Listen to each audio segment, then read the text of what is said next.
Te doy la bienvenida a Mitos y Leyendas de América, el espacio donde las voces del pasado cobran vida. Hoy nos sumergiremos en relatos ancestrales de los pueblos originarios de nuestro continente.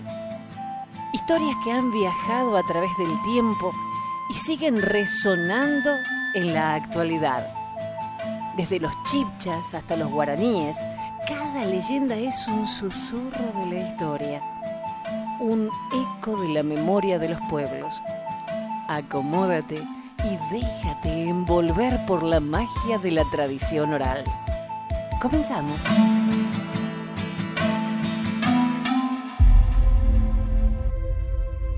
Del libro Leyendas y Cuentos Indígenas de Hispanoamérica es esta historia chibcha, el cacto y el junco. Tintoba, mozo fuerte, de piel curtida por el sol, alto, con el pelo negro y ojos oscuros, era el prototipo de hombre chibcha. Como todos los jóvenes, inquieto e intrépido, deseaba conocer el mundo y sumirse en los dominios más allá de las fronteras conocidas. Y así lo hizo. Un día, abandonó su hogar en busca de aventuras. Cruzó los verdes valles de Sogamoso, hizo lo propio en Duitama y se alimentó de curubas. Más tarde llegó a Tibasosa y allí probó el elixir de la miel. En Ráquira construyó pequeñas figurillas de animales con barro. En la laguna Tota aprendió a nadar y en las rocas del Muso sacó piedras de esmeralda que transformó en joyas. Una mañana cualquiera, luego de haberse bañado en una quebrada de aguas cristalinas, muy cansado, se durmió bajo un frondoso sauce. Entre sueños, oyó las voces y risas de algunas mujeres que habían llegado hasta las proximidades en busca de agua.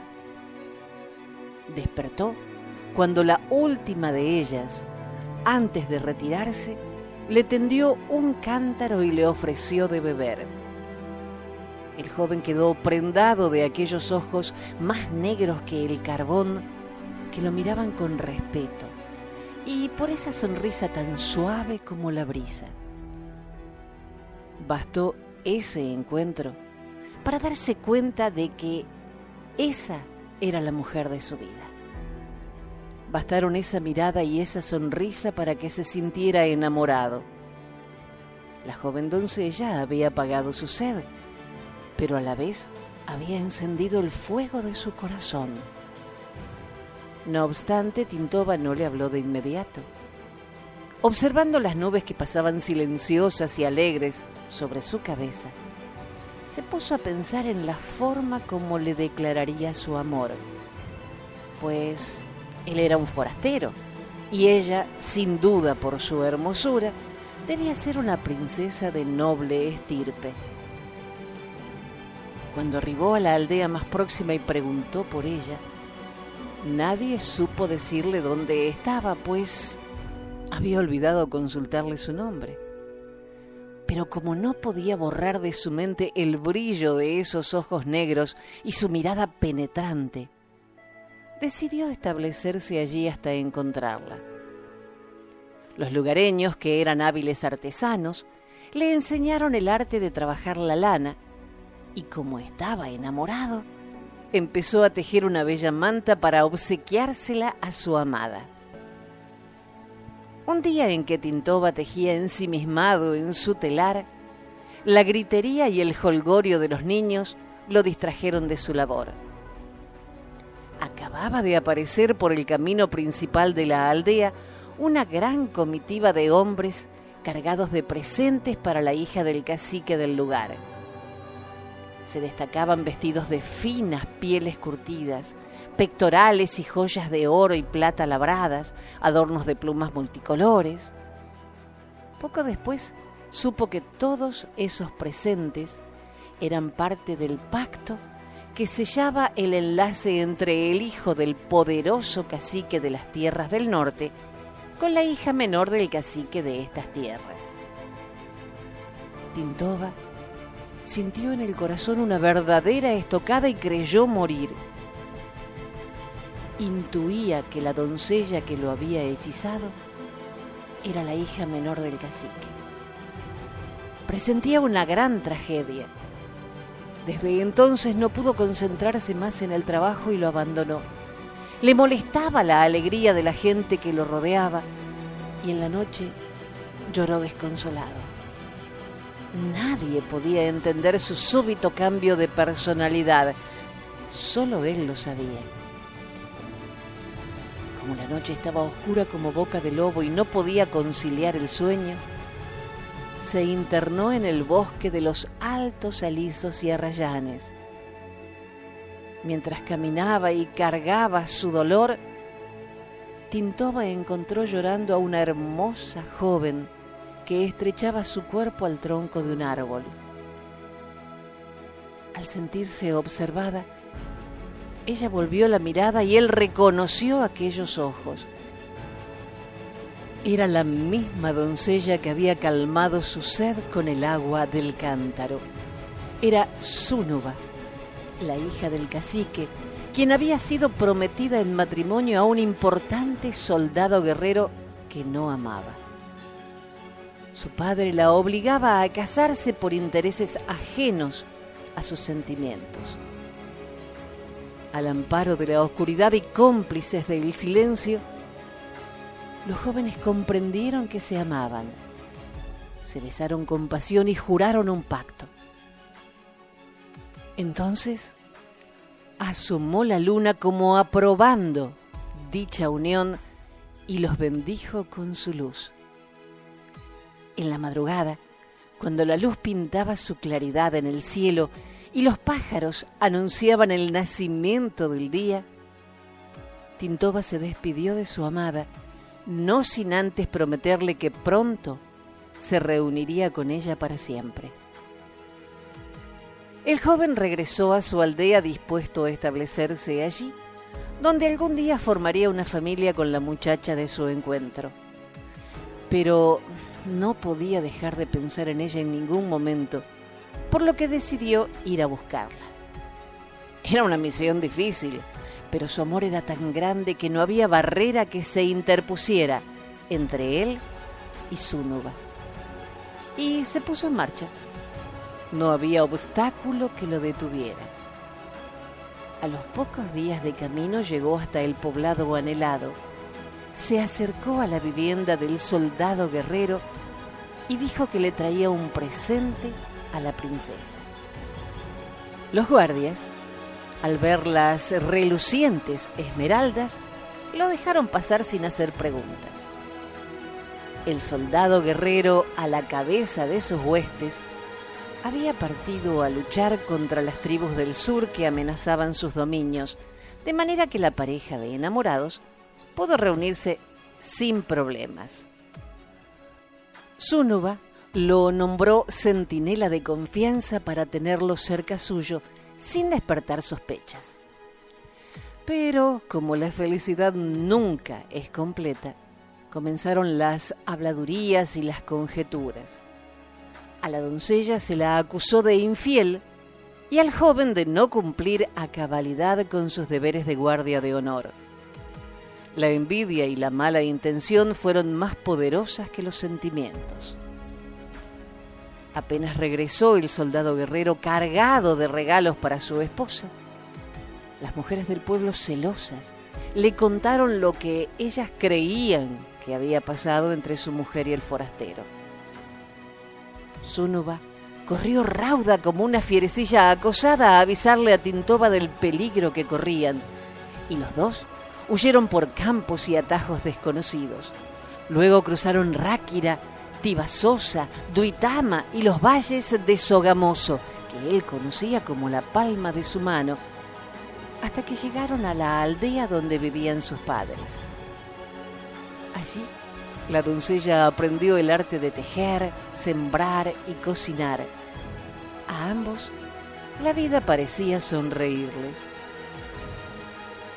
Una tarde, cuando Tintova regresaba de sus labores cotidianas, encontró a un forastero que había pedido un poco de agua y un lugar para reposar.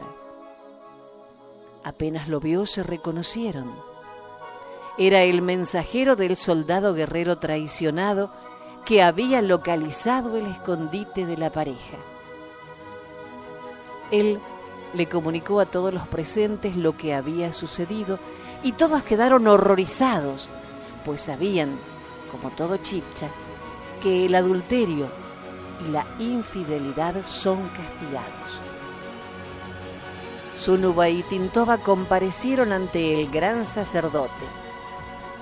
Este ordenó que ella debía regresar con su esposo y Tintova debía ofrecer sacrificios para aplacar la furia de los dioses.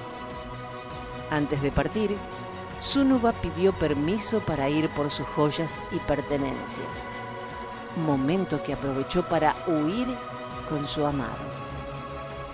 De pronto, una gran tronadura se hizo sentir en todo el valle y la tierra tembló en toda su extensión. Los amantes corrieron despavoridos loma abajo. Solo deseaban estar uno al lado del otro. Mientras corrían, Tintova sintió que sus piernas no obedecían a su voluntad y sin saber cómo, su cuerpo empezó a tensarse hasta quedar convertido en un rígido cacto lleno de punzantes espinas. Sunuba también perdió la movilidad y, presa entre el fango de los pantanos, adquirió la forma y estatura de un junco. Luego de aquel prodigio, la tierra recuperó la calma. Y hoy todavía están allí, el cacto a la orilla de la laguna donde se mece el junco, suave y sutil. Juntos quedaron y juntos están, pero no pueden hablarse.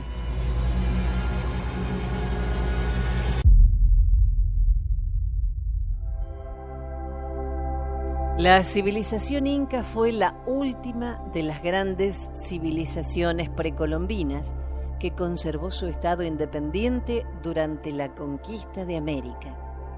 Los incas adoraban al sol, al que llamaban Inti, así como a la luna y a los fenómenos naturales. La cosmovisión andina fue de carácter politeísta, animista y totémica. En los Andes vivieron gran cantidad de creencias, cada cual como un componente étnico. Se creía en la existencia de tres mundos, superior, medio e inferior, y en un dios creador, Viracocha. Esta es la leyenda inca de la cadena sagrada.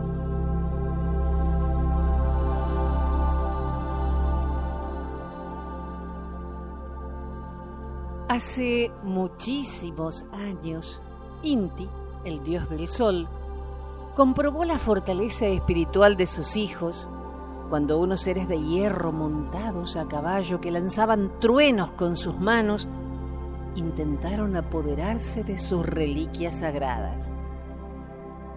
Parecía que estos seres eran inmortales, pues ni las flechas, ni las lanzas, ni las pedradas lograban derribarlos en las batallas. No cabía duda de que eran enviados por un dios muy poderoso.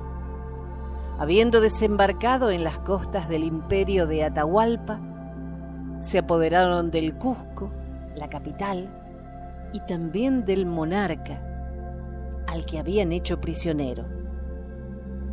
En ese entonces, cerca de las orillas del Titicaca, el lago sagrado, vivía en su templo el gran sacerdote Capac Muchara, jefe religioso del imperio. Bien informado sobre los últimos sucesos, conocía todos los acontecimientos y su ciencia secreta lo guiaba luminosamente en estos difíciles momentos. Él se proponía mantener la unidad del imperio por la religiosidad de su pueblo y diariamente enviaba desde el Templo del Sol numerosos emisarios que visitaban todos los edificios sagrados del imperio y mantenían así la unidad y la esperanza en la abatida nación inca que amenazaba desaparecer. En esos días se aproximaba el Inti Taimi, o Gran Fiesta del Sol, pues era el tiempo del Pachapocoy, marzo, equinoccio de otoño, y Capac Muchar hizo excepcionales preparativos en honor de Pachacamac, el dios padre, y de Inti, el dios hijo, para que los ayudaran a terminar con los invasores de hierro que se habían apoderado de gran parte del imperio y amenazaban destruirlo totalmente. Llegó la solemne fecha y de todas partes del imperio acudían emisarios con ricas ofrendas para el Templo del Sol. Innumerables piedras preciosas traían del norte. De Atacama y Tucumán llegaban sacos de oro cargados a lomos de llamas, objetos de arte de toda especie y finísimas telas del sur. Perfumes sagrados venían de las selvas de Oriente y ofrendas desde todos los puntos cardinales.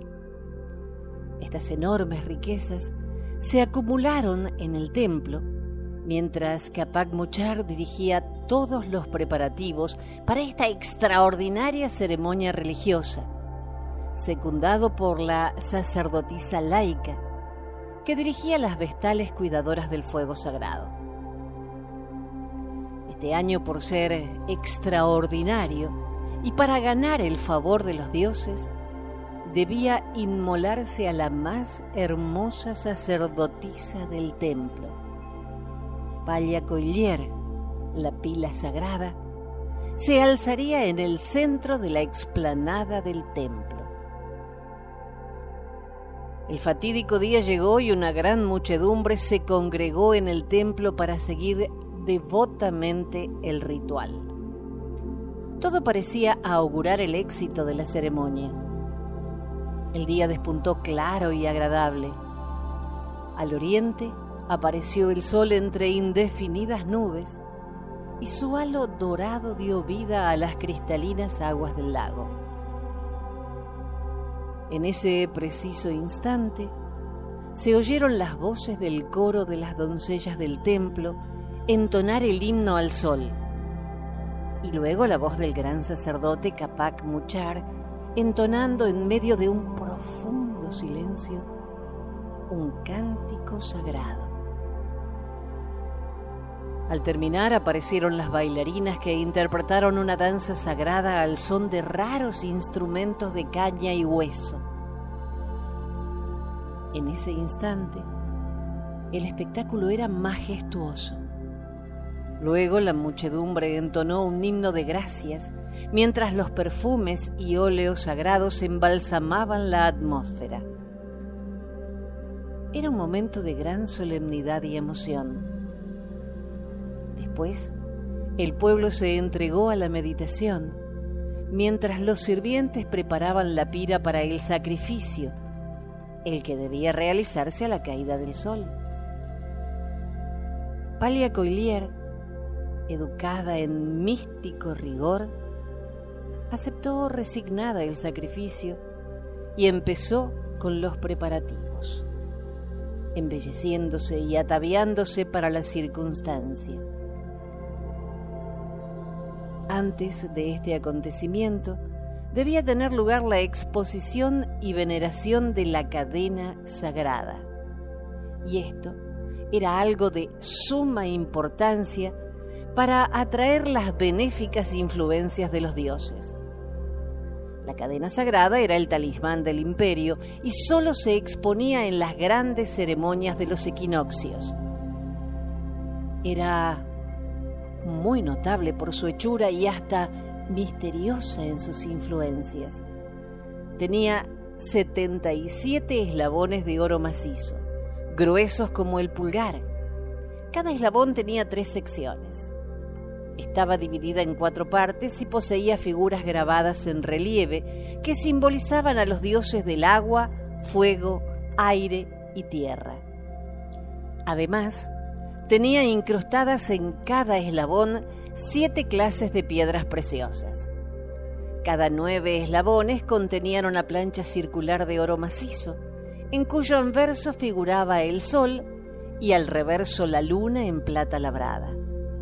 12 cadenas más pequeñas, al interior, se unían en el centro y sujetaban un gran disco en oro y piedras, simbolizando al dios Sol como el centro del universo.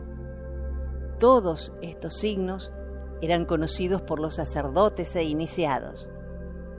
La cadena sagrada era tan grande y pesada que se necesitaban 4 hombres para levantarla, y era celosamente custodiada en una cámara subterránea en el centro del templo, cuya existencia solo conocían el gran sacerdote y sus ayudantes. Esa tarde fue llevada hasta el atrio del templo para su veneración por el pueblo, el que se acercaba con temor y devoción a contemplar el obsequio que el dios Inti había confeccionado para su pueblo, con el fin de recordarles materialmente su luminosa presencia. Mientras esta ceremonia se realizaba en el Templo del Sol, a orillas del Titicaca, a pocas leguas de allí avanzaba velozmente una columna de belicosos jinetes protegidos de corazas, yelmos, escudos y profusamente armados. Su cabello hirsuto y barbas desordenadas les daba un extraño aspecto que asombraba a los indígenas. Por un traidor, se habían enterado de la fecha y el lugar de la gran ceremonia religiosa y acudían allí para destruir aquel centro de fuerza moral del imperio inca y también apoderarse de la gran cadena. El centenar de jinetes, conscientes de la superioridad de sus armas y confiando en el efecto sorpresa, avanzaba rápidamente hacia el templo. Atardecía. Cuando el sol comenzaba a declinar, 2 vigías dieron la alerta. Los pequeños dioses de hierro atacaban. El sacerdote supremo quedó estupefacto, pero se repuso e hizo tocar los tambores de alarma.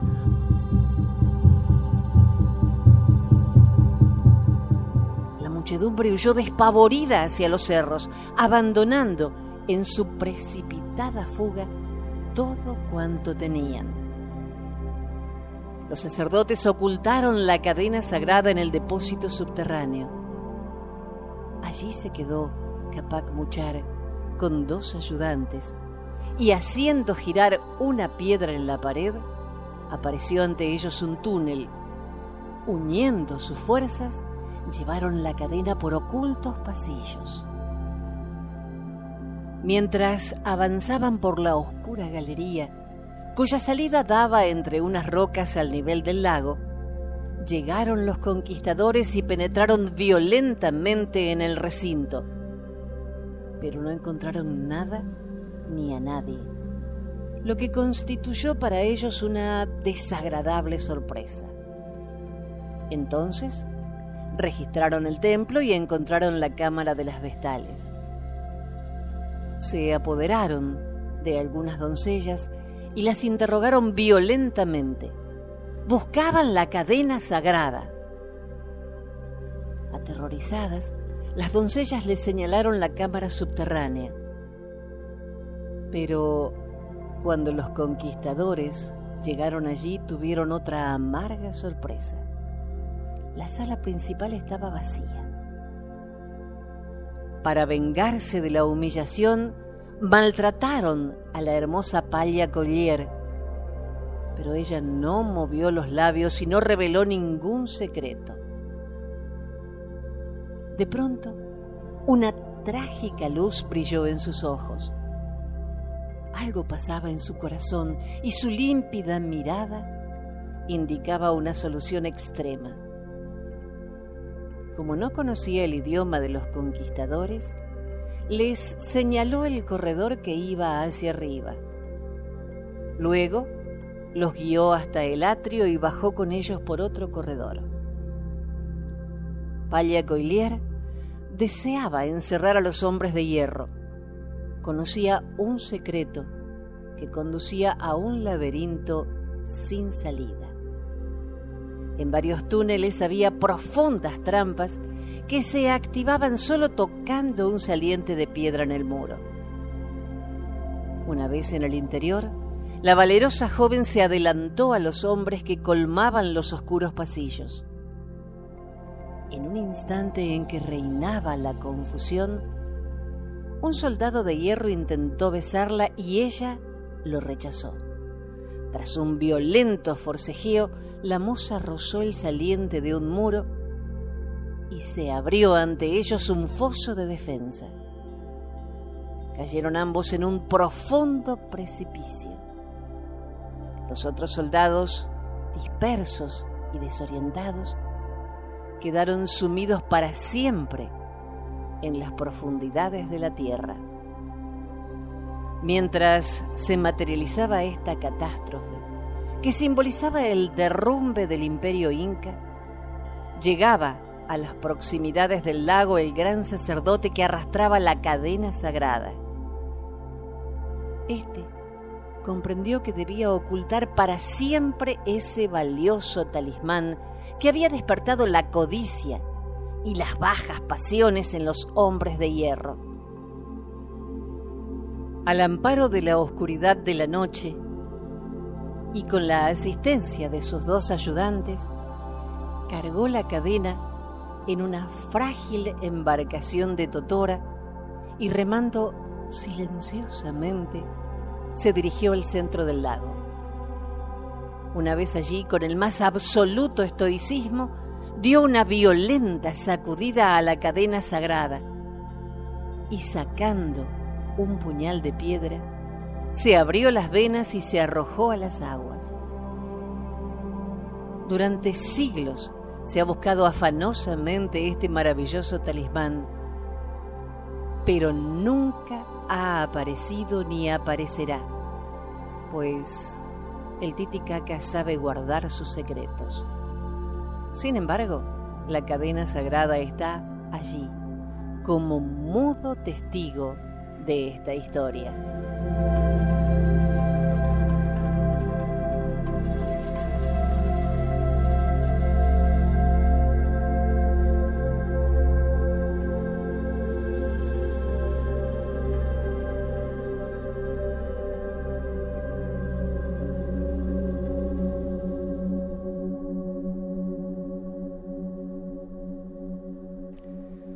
Los aymaras son un pueblo indígena originario de América del Sur que habita el altiplano andino, los valles, las yungas y las regiones aledañas. Su presencia se extiende principalmente en el occidente de Bolivia, el sureste del Perú y el norte grande de Chile, donde han residido desde tiempos precolombinos. De ellos es esta historia, la música de las montañas. Hacía ya varios días que Chucky, un niño pastor de llamas y guanacos, trataba de convencer al Yatiri, el sabio de Suaulio, para que le señalara el sendero hacia la vertiente sagrada, esa donde el agua cantaba cómplice del viento.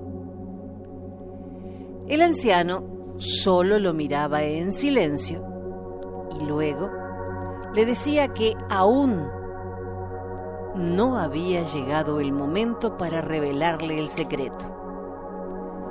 El niño estaba impaciente porque con una caña había tallado una quena y para que ésta emitiera un sonido diáfano como el viento, debía recibir el rocío del agua de la vertiente. Él tenía la secreta intención de reunirse a la cofradía de músicos que animaría las próximas festividades dedicadas al sol. Su madre, Chulca, que era tejedora, Lo observaba con atención cuando regresaba en las tardes con el rebaño, mientras tejía en el telar una colorida manta para protegerse de los intensos fríos altiplánicos. Lo veía preocupado, pero no le decía nada. Esperaba que él le contara lo que tanto lo inquietaba. Un atardecer, no pudiendo soportar más, usando su natural prudencia, ella le preguntó qué le sucedía. Pero Chucky no quería contarle el porqué de su amargura. Algo te sucede, te encuentro distinto, como si estuvieras pensando en otra cosa, le dijo en tono compasivo. Nada me pasa, nada, te conozco. ¿Algo te inquieta? ¿Te puedo ayudar? No creo que puedas. Es una cuestión que solo nosotros entendemos. Se trata de cómo llegar hasta la vertiente sagrada. Ah, era eso. ¿Quieres ir hasta el Supaya, el cerro sagrado donde está la vertiente para que la luna temple la quena? El rocío es el que templa los instrumentos, él pone la armonía dentro de ellos. Bueno, la luna también ayuda, pero no tienes por qué viajar hasta allá. Cualquier rocío afina los instrumentos. No es así. En realidad, solo el Supaya hace el milagro. ¿Y por qué no vas hasta allá? Porque no sé cómo ir, dijo el muchacho. ¿Has conversado con el Yatiri? Muchas veces, pero no me quiere revelar el secreto. Seguramente está esperando el momento, dijo la madre. Espero que sea así, contestó Chucky. Pasaban los días y la inquietud del muchacho iba en aumento. Los atardeceres se hacían cada vez más largos, interminables. Uno de ellos, cuando volvía con su rebaño, oyó a lo lejos cómo algunos jóvenes tocaban armoniosamente sus zampoñas y otros instrumentos. Un escozor creciente recorrió su cuerpo de pies a cabeza. No resistió más y fue nuevamente donde el Yatiri a preguntar por el secreto. Esta vez, su sorpresa y alegría fueron enormes. El anciano lo sentó a su lado y, dibujando sobre la tierra con una vara, le fue explicando paso a paso el trayecto que debía hacer para llegar al monte sagrado. Debes partir con el alba y caminar durante todo el día. Es con la aurora, antes que las primeras luces del alba se dibujen sobre las cumbres nevadas, cuando el rocío entrega sus melodías. Él las sopla en los instrumentos y los dota de espíritu. Chucky le agradeció infinitamente al Yatiri, casi no cabía en sí de alegría. Corrió a su casa a pedirle a sus hermanos que se hicieran cargo del ganado durante 2 días. Luego llenó su chuspa con semillas de maíz tostado y papas de chuño y se recostó esperando descansar. La madre no le dijo nada. Lo miraba con una sonrisa de orgullo. Sabía lo que la música representaba para su hijo y comprendía la agitación que lo embargaba. Todos en el aylio, donde vivían diferentes familias, todas emparentadas, hacían buenos instrumentos musicales y siempre tocaban en las ceremonias importantes. Chucky no durmió en toda la noche. La agitación interior era muy grande. Antes que clareara, se puso en marcha.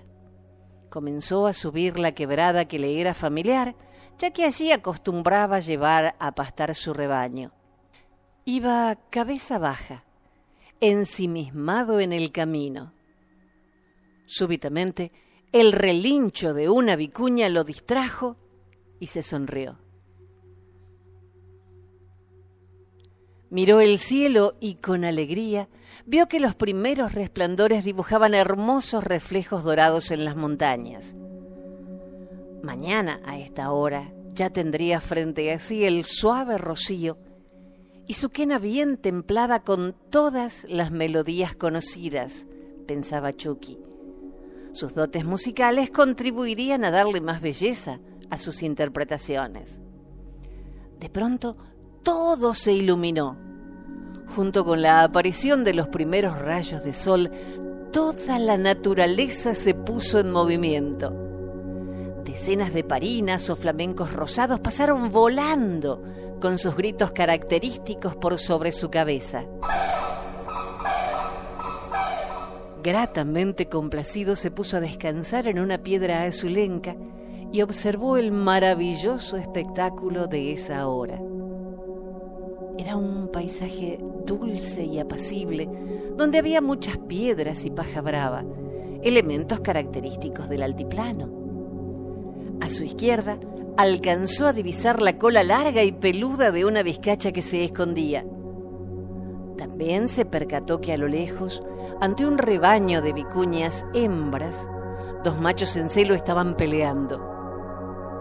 Luego del descanso se puso en marcha nuevamente, pues le quedaba mucho aún por subir. Iría a paso más lento, pues debía guardar fuerzas, ya que le quedaba todo un día de camino. Cuando el sol caía verticalmente, sacó de su chuspa algunas semillas y se las echó a la boca. Pero no se detuvo, y caminó, y caminó, y caminó. ¿Cuánto había subido? No lo sabía, pero era bastante, pues se sentía un poco ahogado. Cuando los rayos del sol se pusieron oblicuos, de inmediato comenzó a bajar la temperatura, pero él no sentía frío, ya que en su mente había un solo pensamiento: el rocío de la mañana. Cuando el sol empezó a abreviar su luz en el horizonte, él siguió escalando sin desmayar. Debía avanzar cuanto más pudiera. Presentía la proximidad de las nieves eternas. ¿Había sabido interpretar bien las indicaciones del Yatiri? ¿Estaría en la senda correcta? ¿Lograría llegar a tiempo a la meta? Observó el cielo y vio las primeras estrellas. Sintió su presencia y sus guiños le aseguraron que estaba cerca del lugar que con tanto afán andaba buscando. Y no se detuvo. Confiando en su buena estrella, continuó ascendiendo. Debía ir con mucho cuidado, pues cualquier resbalón podía costarle la vida. Pero un Dios benevolente hizo que surgiera la luna y con su luz alumbrara el camino que había por delante. Entonces aspiró varias veces el aire cada vez más delgado, más diáfano y más puro, y aceleró el paso. El silencio era majestuoso. Solo se escuchaba el rumor del viento.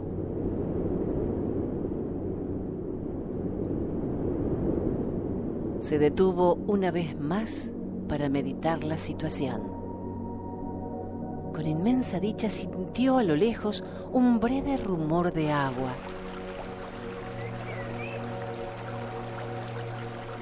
Y sigiloso se acercó a la vertiente.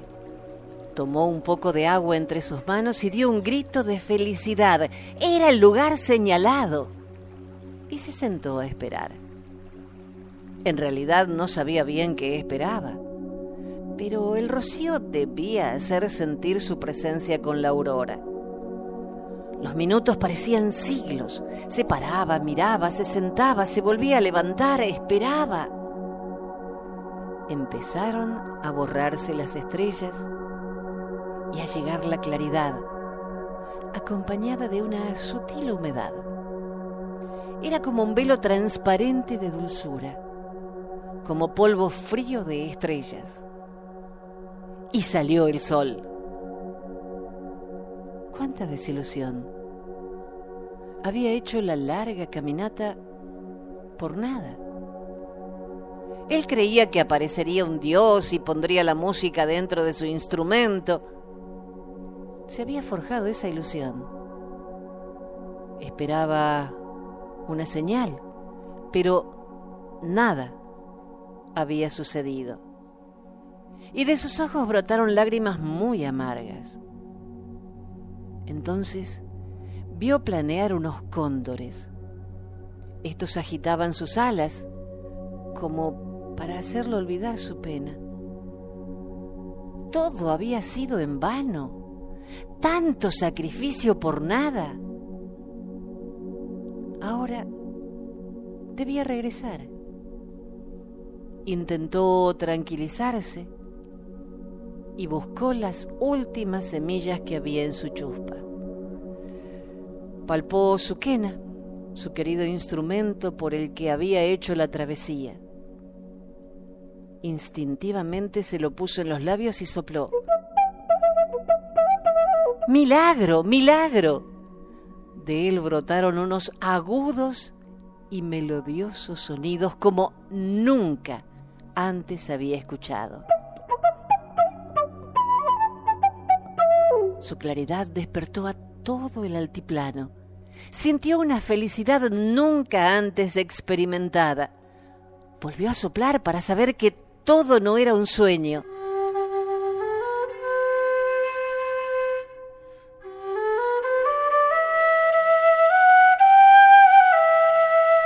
Otra vez se deleitó con las notas que brotaban espontáneamente de su caña. No podía creerlo. ¿Cómo pudo el rocío estar con él y no verlo?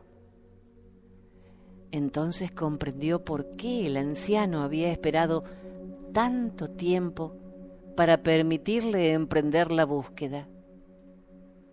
Se necesitaba el rocío de la luna llena de marzo, esa del equinoccio de otoño en el hemisferio sur. En ese instante, una gran paz se apoderó de su ser y regresó con los suyos.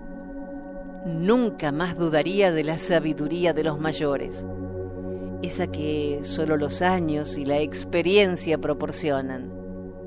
Chucky se integró a la cofradía de músicos de Suailio y con su quena presidió las ceremonias sagradas más importantes de su tierra.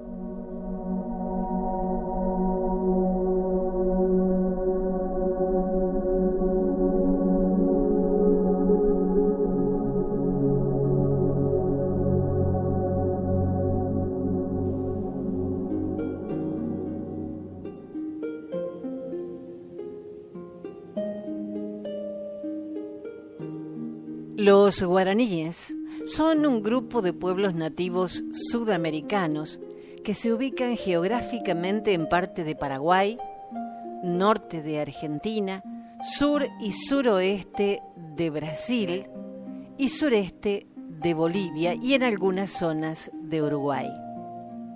De ellos es esta historia, La hija del sol. Hace muchísimos años, un cacique guaraní, célebre y muy respetado en la región por ser el mayor de los caciques sobrevivientes, tenía una bellísima hija a quien deseaban enamorar todos los valientes guerreros de la región. Multitud de presentes ofrendaban los pretendientes a diario. Los más variados collares, piedras preciosas, exóticos pájaros, telas de 1000 colores, en fin, cada uno procuraba complacerla con sus obsequios y trataba de superar el regalo de su rival. Pero ella permanecía indiferente a todas las manifestaciones con que trataban de conquistarla. Incluso había rechazado a los que más osados se atrevieron a declararle su amor y a pedirle matrimonio.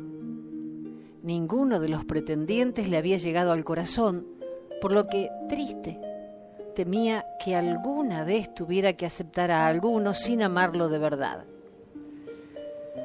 Ante tal situación, temiendo el anciano cacique que el tiempo transcurriera sin que su hija se decidiera, lo que traería sin duda como consecuencia que él pudiera morir sin conocer al futuro gobernante, y temiendo además que las dudas de la princesa pudieran acarrear grandes desgracias a su pueblo por ambiciones desmedidas de algún cacique vecino o guerreros atrevidos, tuvo que decidirse a poner fin personalmente a tan larga espera.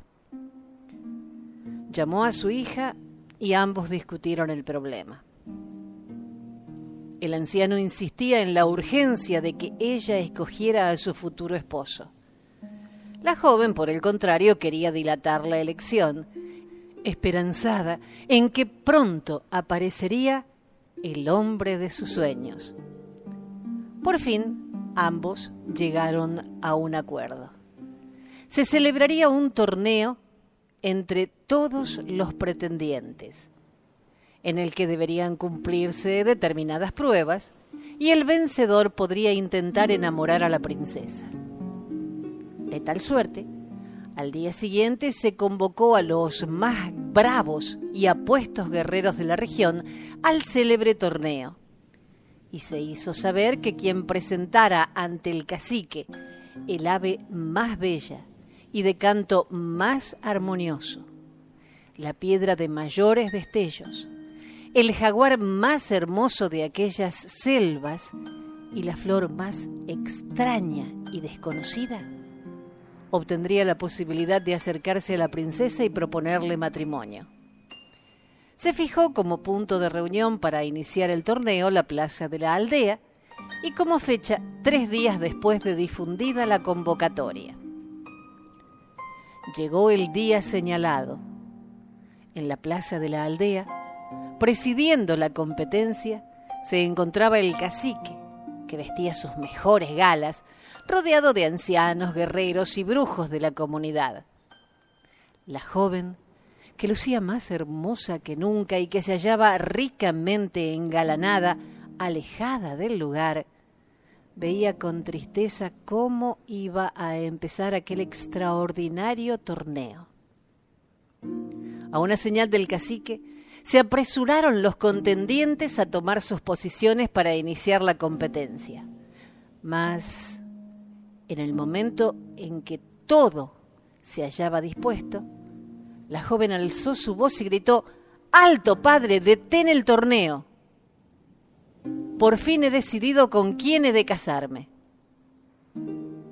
Mientras los que iban a participar se preparaban para hacerlo, un desconocido de baja estatura, de complexión endeble, sucio y harapiento, con la ropa hecha jirones y lleno de polvo y lodo, había llegado hasta la aldea. Poco antes de su arribo, había visto a la bella muchacha y, prendado de su hermosura, le ofreció su amor y protección. Ella, misteriosamente, influenciada por la mirada, la expresión y un algo oculto que no acertaba a descubrir en aquel extraño, se había enamorado de él y así se lo comunicó a su padre. Extrañado y sorprendido, detuvo el cacique los preparativos. Se levantó de su asiento y, atravesando la plaza, llegó al lugar en que se encontraba su hija y el extraño visitante, y le pidió a ella que le presentara a su futuro esposo y sucesor. Al ver a aquel desconocido y al darse cuenta de su triste apariencia, montó en cólera, desaprobó la elección de la joven y ordenó que expulsaran del lugar a aquel extranjero. Ella debía obedecer a su padre, por lo que solamente pudo sollozar, entristecerse y despedir con lágrimas en los ojos al hombre del que se había prendado a pesar de su deplorable físico. De pronto, un deslumbrante rayo de luz iluminó el ambiente.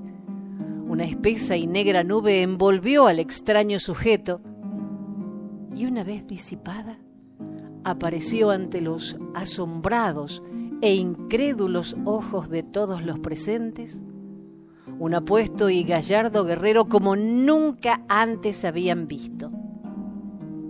Tenía los ojos del cielo, de fuerte musculatura, y estaba ricamente vestido, con unos ropajes tan extraños como vistosos.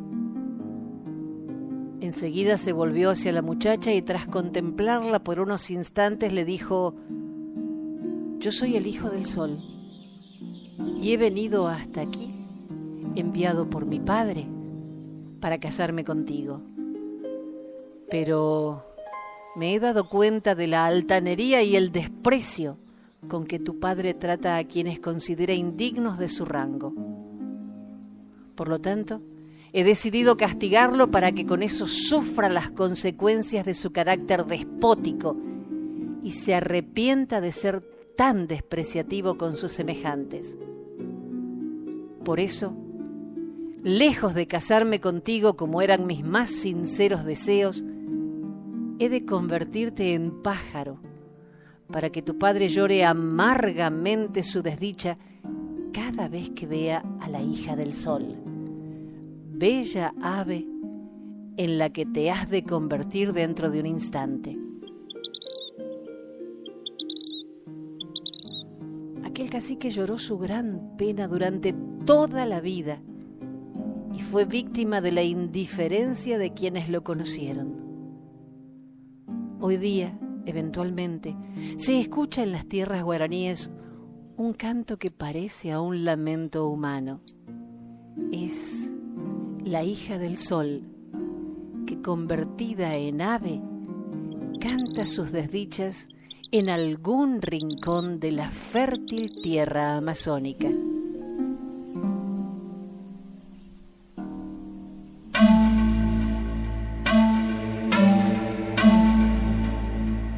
Y así, entre la brisa de las montañas y el calor del sol, concluimos nuestro viaje por estas leyendas fascinantes.